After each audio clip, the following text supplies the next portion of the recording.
What is going on, guys? So I'm still absolutely buzzing about the weekend, and I definitely need to say thank you, massive thank you to Craig and his auntie. Craig drove me down there.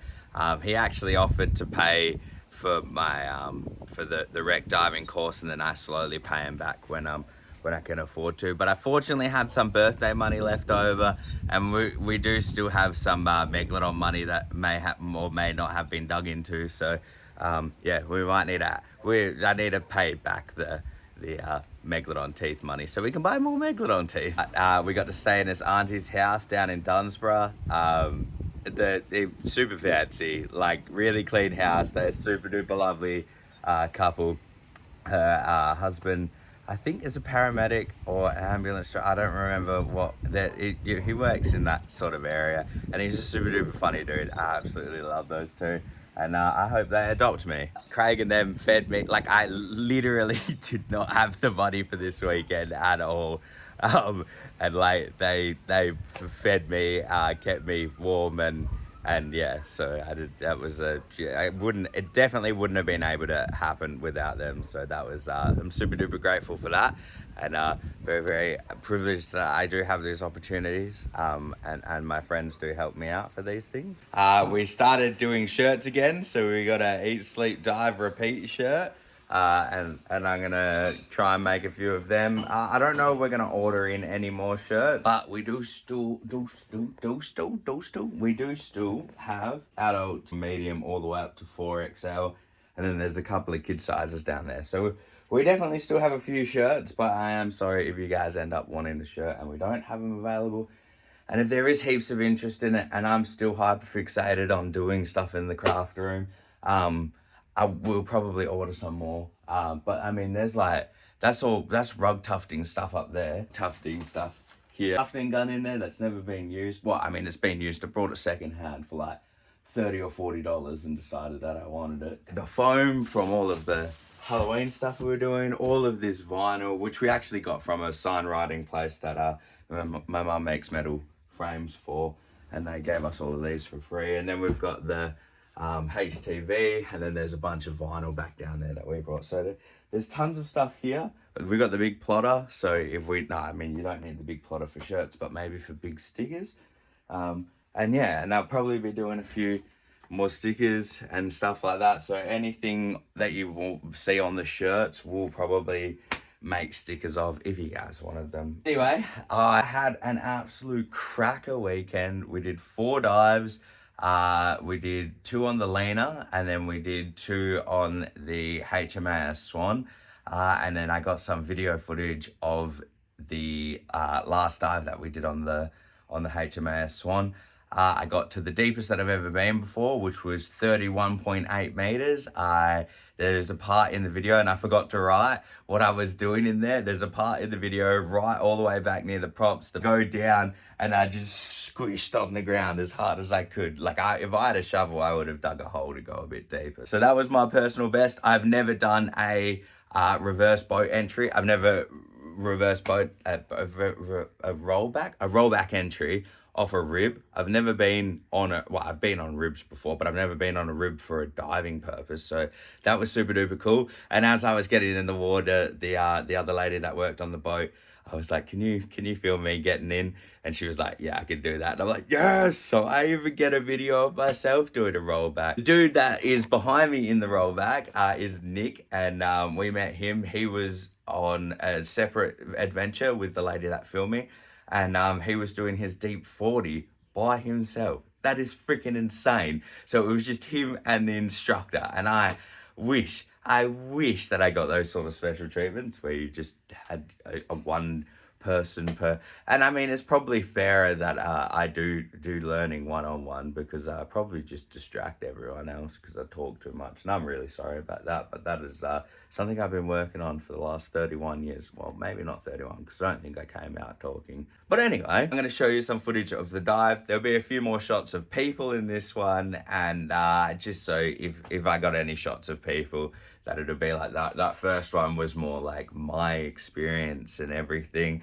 But as a videographer, photographer, one thing that a lot of people love doing is being able to show other people what they look like underwater, because I'm always super duper curious on what I look like underwater and where I look like when I'm adventuring and stuff. That's why we ended up buying 2 GoPros, so the kids can film me and I can film the kids, and then I can be a part of my own videos instead of just the video just being like from my eyes.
So something that we do on diving is called a safety stop, and the safety stop is to do with the nitrogen levels in your body and how fast your body can get rid of nitrogen from your system.